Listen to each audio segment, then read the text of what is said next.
திராவிட முன்னேற்ற கழகத்தின் கொள்கை உடன் பிறப்புகளே,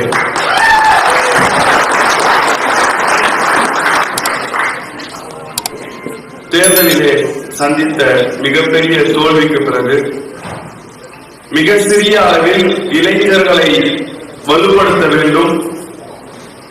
ஜென்சி என்று சொன்னாலே எங்கள் அணியில் தான் இருக்கிறார்கள் என்று ஊர்தோறும் பேசிக் கொண்டிருப்பவர்களுக்கு மத்தியில் இளைஞர்களால் மட்டுமே கட்டமைக்கப்பட்ட ஒரு இயக்கம் இன்றைக்கும் தமிழ்நாட்டிலே இருக்கிறது என்பதை பறைசாற்றுவதற்காக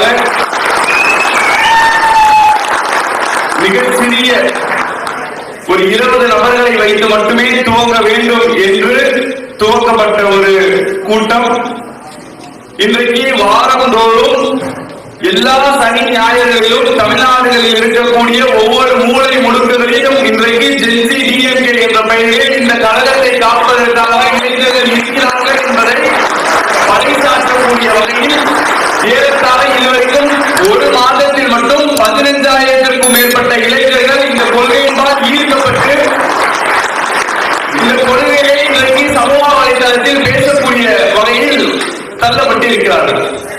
இது ஒரு பக்கம் தமிழகத்தில் என்று சொன்னால், இந்தியாவை கடந்து கடல்களை கடந்து கத்தாரிலே இன்னும் சிறப்பாக இந்த இயக்கத்தை காப்பதற்கு உள்ள மட்டுமல்ல, நாங்கள் நாடு விட்டு போயிருக்கலாம், ஆனால் இந்த கொள்கையை விட்டும் இந்த கழகத்தை விட்டும் உயிர் மூச்சு உள்ளவரை இருப்போம் என்பதை பறைசாற்றக்கூடிய வகையிலே இன்றைக்கு இந்த கூட்டம் ஏற்பாடு செய்யப்பட்டிருக்கிறது. நம்மளுடைய இந்த போஸ்டர் வெளில வந்ததுல கத்தார்ல இந்த மாதிரி ஒரு ஜென்சி மீட் நடக்குதுன்ற உடனே தமிழ்நாட்டில் இருக்கிற பல பேருக்கு தூக்கம் வரல. வந்து மெசேஜ், தமிழ்நாட்டில் நிகழ்ச்சி நடத்துறீங்க சரி, அறிவாலயத்துல கூட்டம் போட்டீங்க சரி, ஒரு டர்ஃப முடிச்சு ஒரு கிரிக்கெட் மேட்ச் நடத்திக்கிட்டே பேசுறீங்க சரி, எதுக்கு சம்பந்தமே இல்லாம கத்தார்ல போய் நிகழ்ச்சி நடத்துறீங்க அப்படின்னு ஒரு மெசேஜ் பண்ணிட்டு இருக்காங்க. ஏண்டா, தமிழ்நாட்டில் மட்டுமல்ல உலகத்திலே எந்த மூளை முடுக்கை எடுத்தாலும் அங்கு திராவிட கொள்கையை பேசக்கூடிய அந்த கூட்டம் நடிகர்களால் வரவில்லை, சினிமாவில் ஒரு தலைவர் ஆடுற ஆட்டத்தை பார்க்க வரல, பேசுற வசனத்தை கேட்டு வரல, அவர் பண்ணக்கூடிய காட்சிகளுக்காக வரல, கூடியிருக்கக்கூடிய ஒவ்வொரு கூட்டமும் இந்த கொள்கையை ஏற்ற கூட்டம். இன்றைக்கு வெளிநாட்டில் இருக்கக்கூடிய வேலை செய்து கொண்டு இருக்கக்கூடிய ஒவ்வொரு நபர்களும் முத்தமிழர் கலைஞருடைய திட்டத்தால் பயனடைந்தவர்கள் இன்றைக்கு வெளிநாட்டிலே எப்பொழுது சொன்னாலும் இந்த அறிவு அவங்களுக்கு வராது. கொள்கை ஒன்று இருந்தாதானே, கட்சின்னு ஒன்று இருந்தாதானே, கட்டமைப்புன்னு ஒன்று இருந்தாதானே. அப்ப இவ்வளவு சிறப்பான ஒரு நிகழ்ச்சியை ஏற்பாடு செய்திருக்கக்கூடிய அயலக அமைப்பாளர்கள் மதன் அவர்களுக்கும், துணை அமைப்பாளர் பாலு அவர்களுக்கும், துணை அமைப்பாளர் கோபால் அவர்களுக்கும், ரஃபீக் அவர்களுக்கும், ஹக்கீம் அவர்களுக்கும், ராஜேஷ் அவர்களுக்கும், தஞ்சை செந்தில் அவர்களுக்கும், ராஜ்குமார் அவர்களுக்கும் ஒரு மிகப்பெரிய பாராட்டுதலை இந்த இடத்தை எதுக்காக மேடை போட்டு பேசணும்? எல்லாரும் கேட்கிற கேள்வி, 5 வருஷம் தோத்துட்டீங்க, இனிமே நாங்க தான் இருக்க போறோம், எங்களுடைய ஆட்டம் தான் பெருசா இருக்க போகுது, 5 வருஷமாச்சும் ஓய்வு எடுக்கல, எதுக்கு திருப்பி திருப்பி பேசிக்கிட்டு இருக்கீங்க, ஒரு தலைவரும் மக்களை சந்திச்சுக்கிட்டே இருக்கிறாரு அப்படின்னு கேட்கிறாங்களே. நான் நடத்தக்கூடிய கூட்டத்திற்கான பிரதிபலன் எப்படி கிடைக்கும் தெரியுமா? இன்னைக்கு காலையில தலைவர் வாக்கிங் போயிருக்கிறார், எப்பவும் போகக்கூடிய அதே போலதான் போயிருக்கிறார். பெண்மணிகள் சூழ்ந்து கொண்டு தலைவருடைய கரத்தை பிடிச்சிட்டு பேசக்கூடிய விஷயம் என்ன தெரியுமா? தெரியாம அந்த ஆளுக்கு ஓட்டு போட்டு வச்சுட்டோம்,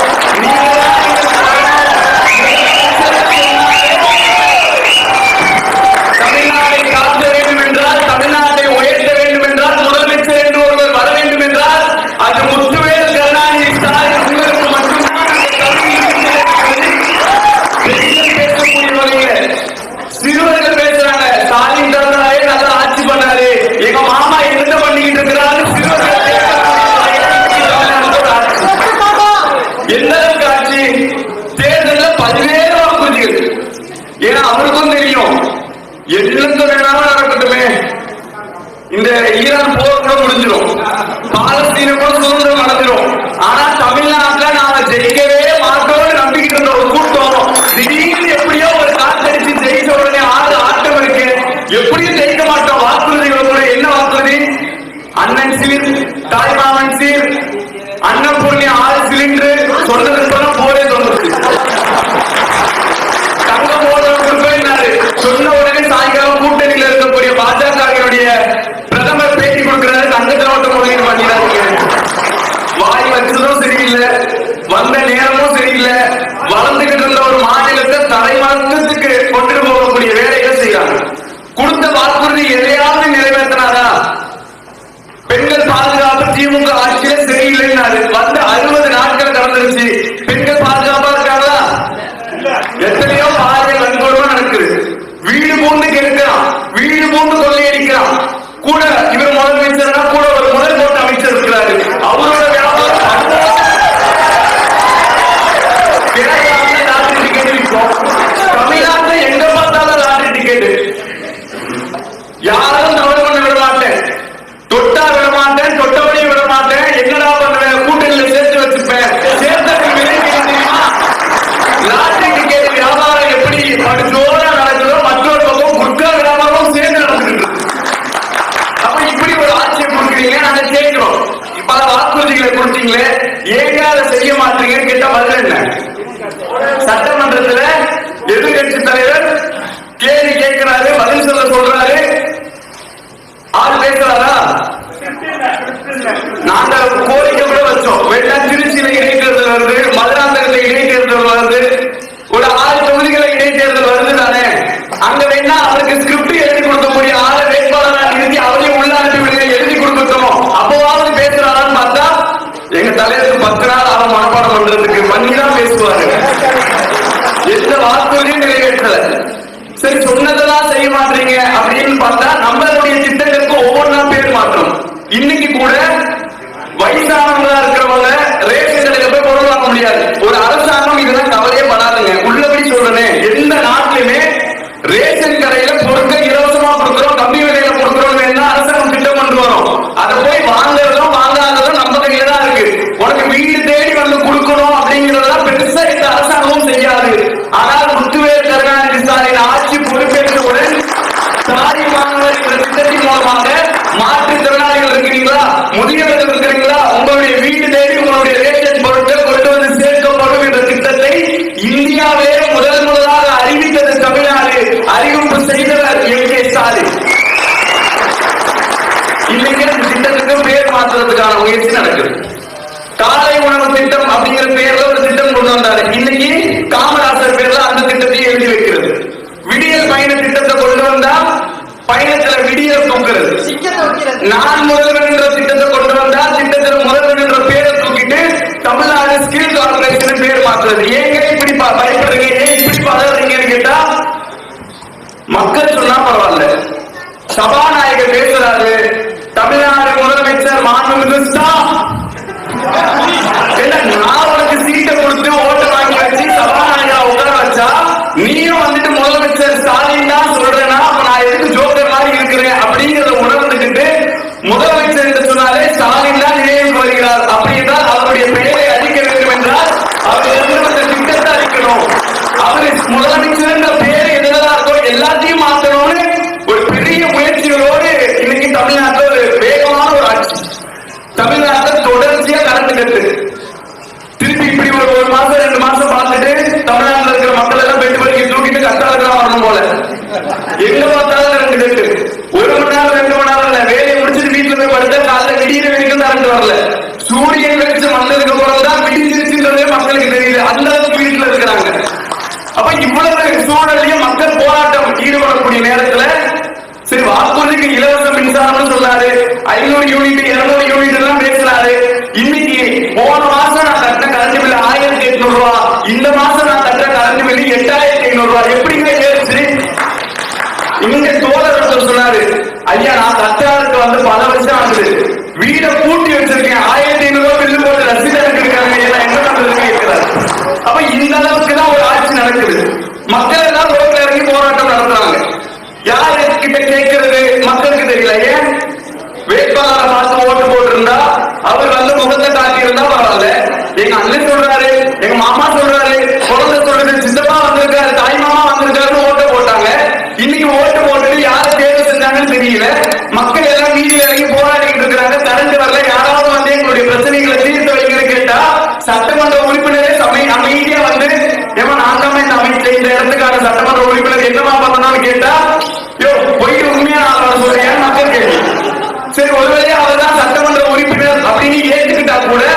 சட்டமன்ற உறுப்பினருக்கு கரண்ட் கட்டானா யாருக்கு போன போடணும்னு தெரியல.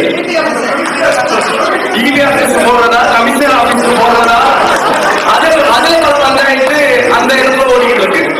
இன்னைக்கும் கூட திமுகவையும் மக்களையும் ஒருபோதும் பிரிக்க முடியாதுங்கிறதுக்கு உதாரணம் என்ன தெரியுமா? இன்னைக்கும் ரோட்ல தண்ணி வரல, கொடாத தண்ணி வரல, கரண்ட்ல மின்சாரம் வரல, இல்லாட்டி ரோட்ல சரியான முறையில புலிகளா இருக்கு, ரோடு போடணும்னு சொன்னா சட்டமன்ற உறுப்பினரை தேர்வு செய்தது யாரையோ?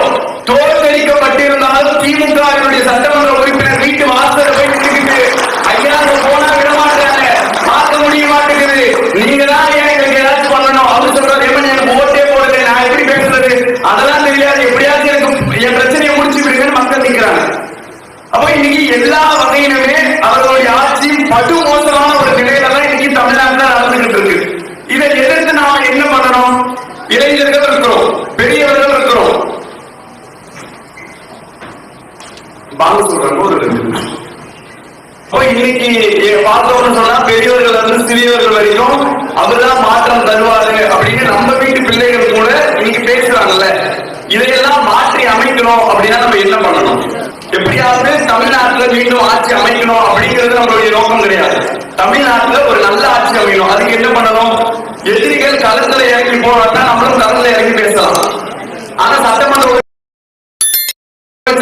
எங்க பார்க்க வேண்டியதா இருக்கு? உங்களெல்லாம் போன்ல இன்ஸ்டாகிராம் ரீல்ஸ்ல மட்டும்தான் உங்களை பார்க்கவே முடியுது. அதுவே எந்த அளவுக்கு நேற்று கோட்டு சூட்டு போட்டுக்கிட்டு பாஷா படத்துல ரஜினிகாந்த் மாதிரி பிரிட்ஜில ஏறி பண்ணிக்கிறாரு, பிரிட்ஜில ஏறி பண்ணிக்கிறாரு. யாரு வீட்டுல கட்டினது, யாரு காசுல கட்டினது, உங்க ஆட்சியில கட்டினதா? அங்க நின்று பார்த்தாரு, பார்த்தா தெரிகிறது என்ன தெரியுமா? மெட்ரோ ஓடுது, யார் கொண்டு வந்தது? திமுக கொண்டு வந்தது. பக்கத்துல எக்கோ பார்க் இருக்கு, யார் கொண்டு வந்தது? திமுக கொண்டு வந்தது. பக்கத்துல மல்டி ஸ்பெஷாலிட்டி ஹாஸ்பிட்டல் இருக்கு, யாரு கொண்டு வந்தது? திமுக ஆட்சியில கொண்டு வந்தது. இந்த பக்கம் திரும்பி பார்த்தா கத்திப்பாரா இருக்கு, யாரு கொண்டு வந்தது? திமுக கொண்டு வந்தது. அப்போ எங்க போய் நின்றாலும் இன்னைக்கு திமுகவினுடைய திட்டங்களின் மேலதான் இன்னைக்கு தாவேகாவினுடைய ஆட்சி நடக்குதுன்னா எதிரிகளை வீழ்த்துவதற்கு நாம் வரலாற்றை மட்டும்தான் கேடயமா பயன்படுத்துறோம். இன்னைக்கு இருக்கக்கூடிய யங்ஸ்டர்ஸ் இப்ப மாறிட்டாங்க. ஜென்சி மீட்டுக்கு வரக்கூடிய இளைஞர்களை பெரும்பாலானவர்கள் இன்னைக்கு யாரா இருக்கிறாங்க அப்படின்னு பார்த்தா நிகழ்ச்சி முடிச்சுட்டு வந்து சந்திக்கக்கூடிய நேரத்தில் அவங்க சொல்ற வார்த்தை, தாவேகா கிராம ஓட்டு போட்டேன், நல்லா பண்ணுவாருன்னு நினைச்சேன், படத்துல வர மாதிரி பண்ணுவாருன்னு நினைச்சேன், ஒரு கற்பழிப்பு கேஸ் நடந்துருச்சுன்னா உடனே அவனை கைது கட்டி பிரிட்ஜுக்கு கீழே தொங்க ஓடுவாருன்னு பார்த்தேன், பார்த்தா கற்பழிக்கிறவனே அவன் கூட தான் இருக்கிறான், அமைச்சர் பொறுப்புல இருக்கிறான், சட்டமன்ற உறுப்பினர் பொறுப்புல இருக்கிறான், அங்கே எதுவுமே பண்ண மாட்டாரு, வெளிலதான் தேடுறாரு, உள்ளதான் திருட்டு பசங்க எல்லாருமே இருக்கிறாங்க, அண்ணனுக்கு தெரிய மாட்டேங்குது அப்படின்னு பேசுறாங்க. அப்ப அடுத்து இவங்க எப்படி மாறிடுவாங்க? இவர் போயிட்டாரு, அடுத்து இன்னொரு நடிக்கிறாரு, ஏன் நாளா நிக்க கூடாதா, வீடு வாங்கக்கூடாதா, இன்னொரு வருது, ஏன் ஒருத்தர் வழிகாட்டு போயிருக்கிறாரு, அடுத்து நம்மளும் வருவோம், நமக்கு போட்டு போடுவாங்க அப்படின்னு ஒரு கூட்டம் கிளம்புதுன்னா இந்த கூட்டம் இப்படி போய்கிட்டே தான் இருக்கும். பாஜகவில இருந்து விலகி இன்னைக்கு நம்ம எல்லாரும் தலைவர்களுக்காக இன்னொரு கூட்டம் கிளம்பிக்கிட்டு இருக்கு. அப்போ வரலாற்றை கொண்டு போய் சேர்க்காததின் பிழைதான் இன்றைக்கு நம்மோடு வாழக்கூடிய இளைஞர்கள் திசை மாறி போகக்கூடிய பழக்கம் இருக்கு. அப்போ திமுக எதற்காக தோற்கடிக்கப்பட்டது? சட்டமன்றம் கூடுறதுக்கு இல்ல சட்டமன்ற தேர்தல் நடக்கிறதுக்கு ஒரு 2 வருஷத்துக்கு முன்னாடி வந்து கட்சி பேர் அறிமுகப்படுத்திட்டு ஒரு 5 தொகுதியில மட்டும் பிரச்சாரம் பண்ணிட்டு 41 பேரை கொலை பண்ணிட்டு எங்க இருந்தோ தப்பிச்சு ஓடுற மாதிரி ஓடி போய் விமானத்துல ஏறி ஊருக்குள்ள பங்களாப்புல ஒழியறதுக்காக கட்சியை துவங்கல திமுக. அந்த மாதிரி ஆட்சியை பிடிப்பதற்காக வரவும் இல்லை திமுக. அப்ப எதுக்காக வந்தோம்? 1947 இந்தியா சுதந்திரம் அடைந்ததற்கு பிறகு தந்தை பெரியார் அவர்கள் சொன்னார்கள், தேசம் இன்றைக்கு விடுதலை அடைந்திருக்கிறது என்று சொல்கிறார்கள், ஆனால் ஆங்கிலேயர்களிடத்திலிருந்து நாம் விடுதலை அடைந்து விட்டோம், இந்த டெல்லி அரசாங்கத்திடத்திலிருந்து நாம் இன்னும் விடுதலை பெறவில்லை என்று சொன்னார். அவர் அன்றைக்கு சொன்னதை போல இன்றைக்கு வரைக்கும் நம்முடைய மாநில உரிமைகளை பாதுகாக்கணும் அப்படின்னு சொன்னா டெல்லி அரசாங்கத்துக்கிட்ட போய் நிக்க வேண்டிய தேவை இருக்கு. எந்த அளவுக்கு பிரதமர் இன்னைக்கு டெய்லி ரீல்ஸ் போட்டு இருக்கிறார் இன்ஸ்டாகிராம்ல. நைட்டு 1 மணிக்கு 2 மணிக்கெல்லாம் வந்து ஹலோ ஃப்ரெண்ட்ஸ், ஹாய் ஃப்ரெண்ட்ஸ், வணக்கம் ஃப்ரெண்ட்ஸ், ஏங்க 2 மணிக்கு ரீல்ஸ் போடுறாரு, ஜென்சிலாம் இன்னைக்கு ரீல்ஸ் தான் பாக்குறாங்க, அதனால நானும் ரீல்ஸ் போடுறேன்னு போட்டுட்டு இருக்கிறார். தன்னுடைய அமைச்சர்களுடைய கூட்டத்துல பேசும்போதும் ரீல்ஸ் போடுங்க எல்லாரும் அதெல்லாம் பாக்குறாங்கன்னு பேசுறாரு. அப்ப இந்த அளவுக்கு இன்னைக்கு ஜென்சியினுடைய புரட்சி, நீட் தேர்விலே எடுக்கப்பட்ட மிகப்பெரிய போராட்டம் ஒன்றிய அரசாங்கத்தை, பாஜக அரசாங்கத்தை மிகப்பெரிய அளவிலே சீட்டு விட்டு சொன்னா இன்னைக்கு விதை போட்டு வந்தது தமிழ்நாட்டிலே இருக்கக்கூடிய திமுக. சட்ட போராட்டமா இருக்கட்டும், உரிமைக்காக சட்டமன்றத்தில் ஏற்றப்படக்கூடிய சட்டமன்ற மசோதாவா இருக்கட்டும், அதற்காக நடைபெற்ற கண்டன ஆர்ப்பாட்டங்கள், மனித சங்கிலி போராட்டம், இன்றைய எதிர்கட்சியினுடைய தலைவராக இருக்கக்கூடிய உதயநிதி ஸ்டாலின் அவர்களால் முன்னெடுக்கப்பட்ட கையெழுத்து இயக்கம், அதுவெல்லாம் தான் இன்றைக்கு நீட் எதிர்ப்புக்கான மிக முக்கியமான காரணமா இருக்கு. நீட்டுக்காக போராடி களத்தில் உட்காரலாம், ஆனா அந்த நீட்டுக்காக மிகப்பெரிய போராட்டத்தை தமிழ்நாட்டிலே இந்தியாவிலே முதலாக துவங்கியது திராவிட முன்னேற்ற கழகம் தான் என்ற செய்தி அந்த இளைஞருக்கு கொண்டு சேர்க்கப்பட்டது. அனைவருமே பாரத நாடு வேண்டும் என்று கேட்கும் பொழுது நாம் தமிழர்கள், நாம் திராவிடர்கள், நமக்கு திராவிட நாடு வேண்டும் என்ற கோரிக்கையை முன்வைத்தவர் அறிஞர் அண்ணா. ஏன் அந்த கோரிக்கையை முன்வைத்தார் அப்படிங்கிற செய்தியை அந்த மக்கள்கிட்ட கொண்டு போய் சேர்க்கணும். 1949 செப்டம்பர் 17ஆம் தேதி சென்னை ராபின்சன் பூங்காவிலே கொட்டும் மழையிலே அறிஞர் அண்ணா அவர்கள் இந்த தேர்தலை சந்திக்க வேண்டும் என்றால் இந்த மாநிலத்தில் இருக்கக்கூடிய பெண்களுக்கான உரிமைகளை மீட்டெடுக்கணும், இங்க இருக்கக்கூடிய சாதியை ஒழிக்கணும், மாநிலத்துக்கான அந்தஸ்து பெறணும், நாம் பேசக்கூடிய தமிழ் மொழியை பாதுகாக்கணும், இங்க இருக்கக்கூடிய இந்தி திணிப்பை எதிர்த்து போராடணும்னா ஒரு இயக்கமா இருந்தா மட்டும் இதெல்லாம் சாதிக்க முடியாது. அதற்கு நாம் அதிகாரத்திற்கு வர வேண்டும், அதற்கு நமக்கு அரசியல் வர வேண்டும் என்று சொல்லி முதலாக நடைபெற்ற மாநாட்டிலே அறிஞர் அண்ணா அவர்கள் ஒரு வாக்கெடுப்பு நடத்துறாங்க. 60,000 பேர் பங்கேற்கக்கூடிய அந்த மாநாட்டிலே 57,000க்கும் மேற்பட்ட நபர்கள் வாக்களிப்பு செய்கிறார்கள். எதற்கு? திமுக வாக்கு அரசியலுக்கு வர வேண்டும், நாம் இழந்த உரிமைகளை அரசியலின் மூலமாக தான் பெற வேண்டும் அப்படிங்கிற கோரிக்கை வைக்கப்பட்டதற்கு பிறகுதான் திமுக அரசியல் களத்துக்கே வருது. அப்ப வந்ததற்கு பிறகு அவர்கள் செய்த மிகப்பெரிய மாற்றங்கள் என்னென்ன? 1956 திருச்சி மாநாட்டில் இது நடக்குதுன்னா அடுத்ததாக சென்னைக்கு அன்னைக்கு இருந்த பேர் என்ன? தமிழ்நாடு இன்னைக்கு பேசுறோம்ல, அன்னைக்கு இருந்த பேர் என்ன? மதராஸ் மாகாணம். அந்த பேரை தமிழ்நாடு என்று மாற்ற வேண்டும் என்று சொல்லி சட்டமன்றத்திலே ஒரு தீர்மானத்தை, ஒரு பில்ல அண்ணா அங்க கொண்டு வராங்க. அன்னைக்கு இருந்த ஆளுங்கட்சி அதை எதிர்த்து அதுக்கெல்லாம் மாற்ற முடியாது, இது மெட்ராஸ் மாகாணம் தான் அப்படின்னு எதிர்க்கக்கூடிய நேரத்தில் அறிஞர் அண்ணா அவர்கள் சொன்னார்கள், நாங்க எதிர்கட்சியா இன்னைக்கு இருக்கிறோம், ஆனால் எதிர்கட்சியாகவே இருந்து கொண்டு எதிர்கட்சியாகவே இந்த அரசியலிலிருந்து நாங்கள் அப்புறப்படுத்தப்படுவோம் என்று நினைக்காதீர்கள், நாங்களும் ஒரு நாள் ஆளுங்கட்சியாக வருவோம், எங்கள் கோரிக்கைகளை சட்டப்படி நிறைவேற்றுவோம் என்று சொன்னார். சொன்னதை போலவே 1967 அண்ணா அவர்கள் முதலமைச்சராக பொறுப்பேற்கிறார். கவர்மெண்ட் ஆஃப் மெட்ராஸ் என்று சொல்லக்கூடிய பெயரை தமிழ்நாடு என்று பெயர் மாற்றம் செய்தவர் அறிஞர் அண்ணா. செய்து காட்டியது திமுக. இன்னைக்கு பேர் மாற்றீங்கள, முதலமைச்சரா இருக்கட்டும், முதல்வர் அமைச்சரா இருக்கட்டும், கத்தார்ல போய் என்னடா பேசுறானுங்க, அங்க போய் நம்மளதான் திட்டுவானுங்கன்னு பார்த்துக்கிட்டு இருக்கிறதுக்கும் வாய்ப்பு இருக்கு. பார்த்தீங்கன்னா புரிஞ்சுக்கோங்க, இன்னைக்கு எங்களுடைய தலைவர் கொண்டு வந்த திட்டங்களுடைய பேர்லாம் மாத்திரம்னு நினைக்கிறீங்களே, உங்களுக்கு உண்மையிலே துணிச்சல் இருந்தால், உண்மையா தைரியம் இருந்தால், திராணி இருந்தால், தமிழ்நாட்டிற்கு தமிழ்நாடு என்று பெயர் வைத்தவன் திமுக காரன், அந்த பெயரை மாற்றி பாருங்கள். அண்ணா ஆட்சி செய்யக்கூடிய நேரத்திலேயே மிகப்பெரிய மாற்றங்களாக சத்தியமேவே ஜெயதே என்று சொல்லக்கூடியது வாயிலேயே வெல்லும் என்று மாற்றப்பட்டது. சுயமரியாதை திருமணத்திற்கு சட்ட அங்கீகாரத்தை பெற்றுக் கொடுத்தது திமுக. இன்னைக்கு பேருந்துகளை அரசு பேருந்துகளாக நாட்டுடைமையாக மாற்றியது திமுக. கல்வியிலே தமிழுக்கு முன்னுரிமை வழங்கப்பட வேண்டும் என்று சொல்லி அதற்கான முன்னுரிமையை வழங்கியது திமுக. அதே போல மொழிக்கான கொள்கை என்று சொன்னால் அது இருமொழி கொள்கை மட்டும்தான் இருக்கணும். ஒன்றிய அரசாங்கம் எவ்வளவோ போராட்டத்தை முன் வச்சாங்க. இல்ல நீங்க இந்திய படிக்கணும், இந்தி தான் நாங்கள் நாட்டினுடைய மொழியாக அங்கீகரிக்க போறோம் அப்படின்லாம் பேசும் பொழுது அறிஞர் அண்ணா அவர்கள் முதலமைச்சராக இருக்கும் பொழுது ஒரு வார்த்தையை சொன்னார், நம்முடைய மாநிலத்திலே தேசிய மாணவர் படை என்று சொல்லி என்சிசி என்று சொல்லி ஒன்று இன்று கொண்டிருக்கிறது. அங்கு கொடுக்கப்படக்கூடிய அந்த கமாண்ட் எல்லாமே இந்தியிலே வழங்கப்படுகிறது. ஒன்றிய அரசாங்கத்திலிருந்து நான் சொல்லிக் கொள்வது ஒன்றே ஒன்றுதான், அந்த கமாண்ட் கொடுக்கிறது ஒன்று ஆங்கிலத்துக்கு மாறணும், இல்லாட்டி தமிழுக்கு மாறணும். இல்லை என்றால் தமிழ்நாட்டிலே தேசிய மாணவர் படை என்ற ஒன்றை நான் கலைத்து விடுவேன் என்று சொல்லி ஒன்றிய அரசாங்கத்தில் சொன்னவர் அறிஞர் அண்ணா. சொன்னா ஆட்சி போயிருமே, சொன்னா பதவி போயிருமே. இன்னைக்கு நீட்டுக்கு எதிராக போராட்டம் நடக்குது. ஒரு வாரத்தை முதலமைச்சர் பேசல, ஏன் பேசினா அடுத்த நிமிஷம் தர்ம கேஸ்ல தூக்கி உள்ள வச்சிருவாங்கன்ற பயம். உள்ள அவங்க வச்சிருவாங்கன்றதை விட கூடவே ஒருத்தர் இருக்கிறாரு, எப்படா சிக்குவான் அண்ணன் அப்படி தள்ளி விட்டு நம்ம கொடுக்க வந்ததுனால இன்னொருத்தர் காத்துக்கிட்டு இருக்காரு. அப்போ இவங்களுடைய முயற்சிகள்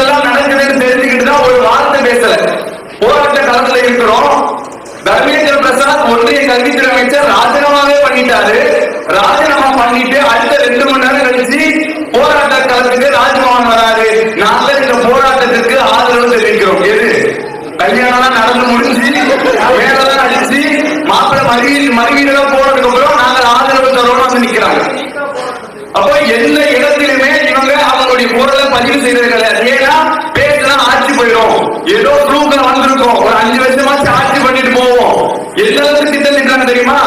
சோசியல் மீடியா பார்த்திருப்பீங்க. வட மாநிலங்கள்ல அடுத்த பிரதமரா உங்களுக்கு யார் வரணும்? ரூட் போட்டு வேலை பார்த்துக்கிட்டு இருக்காங்க. 4 ஆளுக்கு மாசம் 10,000 20,000 சம்பளத்தை கொடுத்து பேசி என்னவா? அடுத்த பிரதமர் யாரு வரணும்? தளபதி தளபதி தளபதி. அது என்னடா தலைவலி? எல்லாரும் ஒரே மாதிரி ஆன்சர். அங்கதான் மாட்டிக்கிறாங்க. ஒரே ஸ்கிரிப்டை எல்லாருக்கும் ஷேர் பண்ணி அடுத்து நாங்க பிரதமரா யார முன்னிறுத்த போறோம்னா எங்களுடைய தளபதியை தான் முன்னிறுத்த போறோம். தமிழ்நாடு பட்ட பாடு போதாதா? தமிழ்நாடு இன்னைக்கு நாசமா போற மாதிரி ஒட்டுமொத்த இந்தியாவுமே நாசமா போறோங்கிறதுக்கான ஒரு முயற்சிகளை இன்னைக்கு தலைவர்கள் செஞ்சுக்கிட்டு இருக்கு. அப்ப எங்கள் அண்ணா அவங்க சொன்னாங்க, ஒன்றிய அரசாங்கம் இந்த மாநிலத்தை கலைக்க வேண்டும், திமுகவினுடைய ஆட்சியை அகற்ற வேண்டும் என்று ஆசைப்படுகிறார்கள். அந்த கூட்டத்திற்கு ஒன்றே ஒன்று சொல்லிக் கொள்கிறேன், இந்த மாநிலத்தில் சுயமரியாதை திருமணம் இருக்கும் வரைக்கும் தமிழ்நாட்டுக்கு தமிழ்நாடு என்ற பெயரை மாற்றினால் மக்களிடத்திலே ஒரு மிகப்பெரிய கொந்தளிப்பு வரும் என்ற அச்சம் இருக்கும் வரை இருமொழி கொள்கைதான் இந்த மாநிலத்திற்கு நிரந்தரமானது.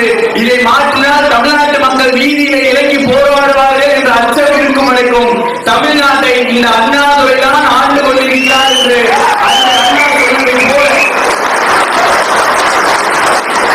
மாதம் மாதம் மாணவர்களுக்கு கொடுக்கிற 1000 ரூபாய் தொகையை நிறுத்தினா இந்த மக்கள் இன்னைக்கு தலைவரை சந்தித்து சில பெண்கள் பேசியதை போல ஒட்டுமொத்த பெண்களும் வீதியில் இறங்கி போராடுவார்கள் என்ற அச்சம் உங்களுக்கு இருக்கும் வரைக்கும் தமிழ்நாட்டை ஆட்சி செய்து கொண்டிருப்பது கருணாநிதி சமீபத்துல நீயா நானால ஒரு நிகழ்ச்சி பார்த்திருக்கீங்க தானே? அந்த நிகழ்ச்சியில ஒரு டிபேட் போது, ஒரு விவாதம் போது, ஒரு பக்கத்துல இன்றைக்கு இருக்கக்கூடிய அரசியல் கட்சிகள் மேல நம்பிக்கை இருக்கு அப்படின்னு பேசுறவங்க, திமுக ஆட்சியில் நடந்த நிகழ்ச்சி. மற்றொரு பக்கம் இன்னைக்கு இருக்கக்கூடிய அரசியல் மேல எங்களுக்கு நம்பிக்கை இல்லை அப்படின்னு பேசக்கூடியவங்க. அப்போ ஒரு அம்மா ஒரு கவலையை பதிவு செய்யறாங்க, நான் ஒரு திருமணம் செஞ்சேன், கிட்டத்தட்ட என்னுடைய கணவர் என்ன விவாதத்து பண்ணல, என்கிட்ட சொல்லிட்டு போக